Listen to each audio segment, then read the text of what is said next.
হায় আল্লাহ, এটা আবার কেমন হ্যাক? সে তো দেখলাম ডলারকে সে কেটে এই অবস্থা করতেছে। এটা দিয়ে কি করবে আপুটা? আপুটা কি করবে? ডলারটা কেন কাটলো? ও বাবা, এটা দিয়ে সে তো আই লুক করছে। আমি কিভাবে পারবো? আমার হাতে 500 টাকা নোট। আমার তো কলিজা কাঁপতেছে। আমি 50 টাকা নোটিতে কাটতে পারবো না, 10 টাকা নোটও আমি কাটতে পারবো না। কিভাবে সম্ভব?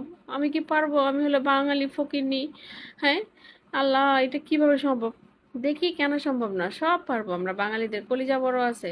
এই দেখেন, আমি টাকাটা হাতে নিয়েছি, এখন কি করবো? বাঙালিদের কলিজা বড়, এত বড় কলিজা হয় না যে টাকা কাইসে টাকা দিয়ে মেকআপ করতে হইব। এত বড় কলিজা দিয়ে কি করবো বলেন? কত কষ্টের টাকা জামাই কামাই করে আনার, সেই টাকা দিয়ে আমি এটা এটা চোখের মেকআপ করব? অসম্ভব। তো বাঙালি মাথায় একটা বুদ্ধি আছে, কিন্তু বাঙালি কিন্তু সহজে বুদ্ধি খরচ করে না, আবার যখন কাজের মতো হয় তখন ঠিকই খরচ করে। এই দেখো, আমি একটা কার্ড নিয়েছি, কার্ডটাকে 2 ভাঁজ করেছি, করে এটা কেচি দিয়ে কাটবো। আমি কই বেটির মতো মগা নাকি বলো? ওই বেটিতে একটা আস্তে একটা মগা। সে টাকা দিয়ে, সে ডলার দিয়ে সে আই মেকআপ করছে। দেখো তো আমি এখন কি করলাম। আমি